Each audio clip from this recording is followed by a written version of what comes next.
Hello and welcome to our channel. Today we'll take a closer look at the CRJ, a remarkable regional jet that has transformed regional air travel from its impressive performance capabilities to its comfortable cabin. The CRJ is a true marvel of aviation engineering.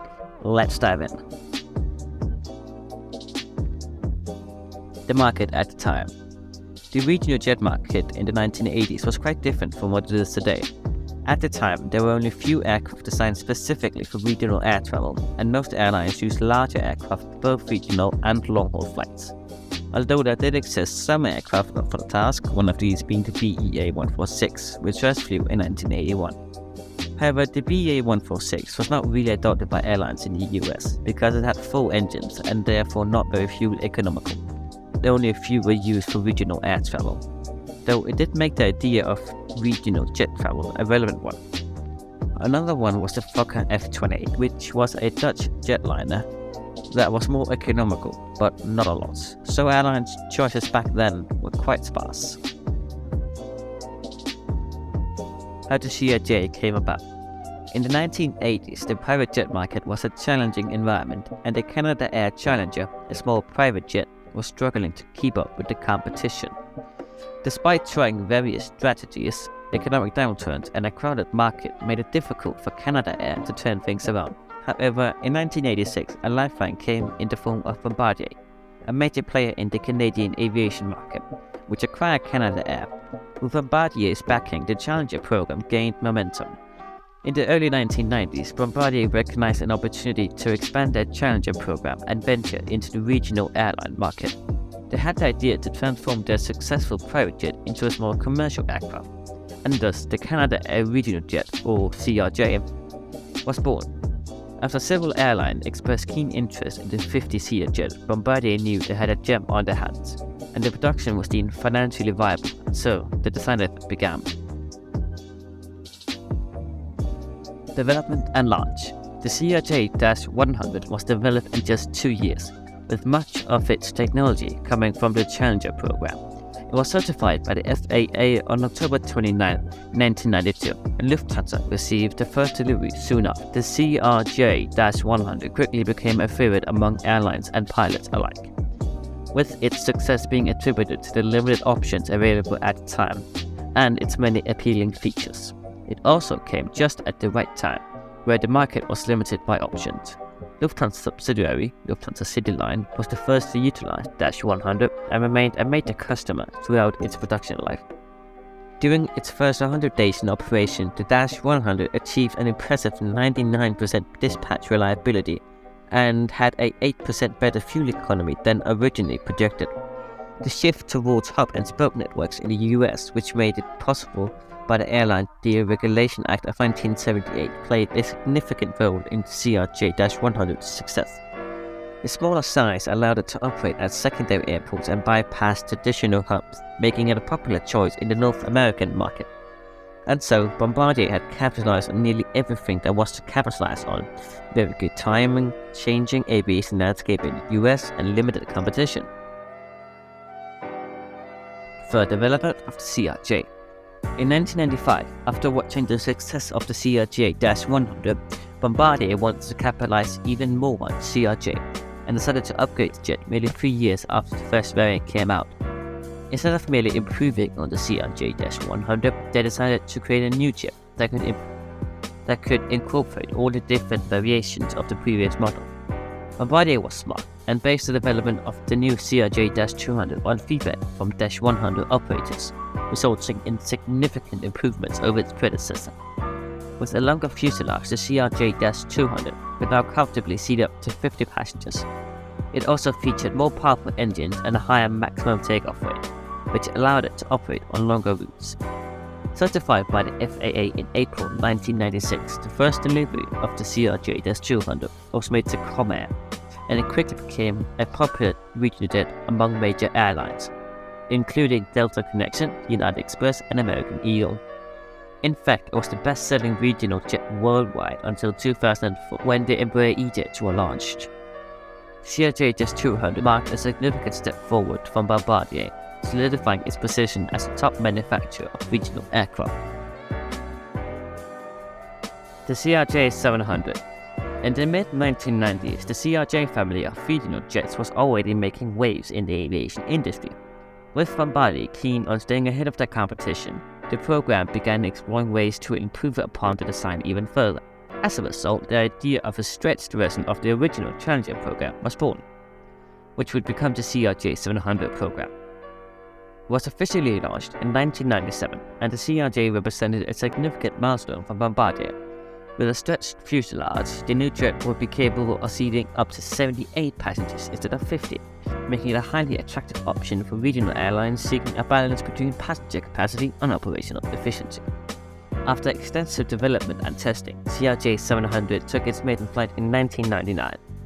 It wasn't long before the jet began attracting attention from airlines around the world. The first delivery was made to Brit Air in 2001, operating on behalf of Air France. Brit Air's CRJ 700 proved to be a major success, leading to the increase in orders from other regional airlines. Thanks to its impressive performance and fuel efficiency, the 700 variant quickly became a popular choice among airlines looking for a high-capacity regional jet. And a jet that had some range, it could fly 1,400 nautical miles or 2,593 kilometers. That is pretty long for a regional jet. In the years that followed, Bombardier continued to improve upon the design, releasing updated versions of the CRJ 700 with enhanced features and capabilities. Today, the CRJ 700 remains a popular choice among regional carriers and is still in use in places all around the world. The sales so far. The CRJ series of aircraft has been highly successful thus far. Let's take a look at the numbers. The CRJ-100 saw 226 orders and deliveries. That is a very impressive time. The CRJ-200 had an even bigger lead, with 782 orders. For a regional jet, that is very promising.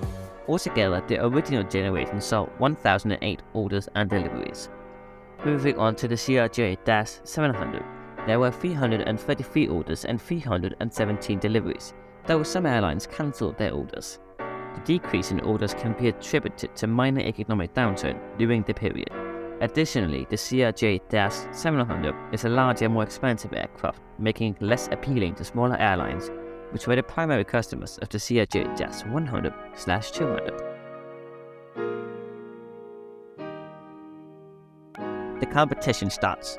During the mid-2000s, Bombardier encountered competition from the Brazilian aircraft manufacturer Embraer, who had launched the E-Jet series in 2004. The E-Jets had similarities with the CRJ series, and their success in the market resulted in a decrease in sales from Bombardier. Bombardier wasn't of course very happy with this and worked even harder on the CRJ-900 to get it out faster and get more orders. This was, though, somewhat successful. The CRJ-900, Bombardier's project to develop a larger aircraft to accommodate up to 90 passengers, began in 1998, and the new aircraft was initially named the CRJ-X, but it was later renamed to the CRJ-900. While developing the CRJ-900, Bombardier also worked on the CRJ-700 variant. In 2002, just a year after the CRJ-700 variant entered service, the -900 took its maiden flight, which was impressive as it happened 5 months ahead of schedule. The successful testing and certification of the -900 variant raised expectations for its future success, and by March 2002, it was anticipated to enter service by 2003. It came just at the right time again. It was widely adopted in the US and other countries, with around 300 -900 variants currently flying in the US alone. The CRJ-900's introduction came just at the right time, and it became a popular choice for airlines seeking a larger regional jet and a work that can fly long ranges. It boasts a range of 1,550 nautical miles or 2,871 kilometers, which is good for such a jet.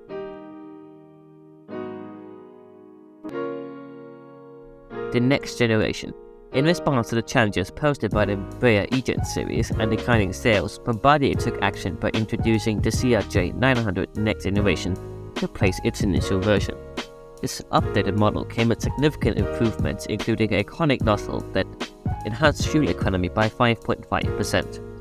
Not only did the next generation model boast improved economics, but it also featured a brand new cabin design that was shared across the 700 next generation and the 1000 next generation models. With these enhancements, Bombardier aimed to revitalize the CRJ program and remain competitive in the market.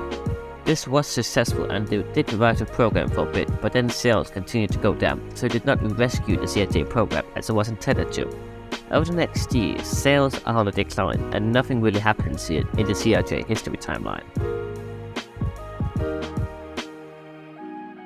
The 2010s and 2020s. After experiencing a period of stagnation, Bombardier decided to shift their focus from the CRJ program to the C-Series, later known as the Airbus A220.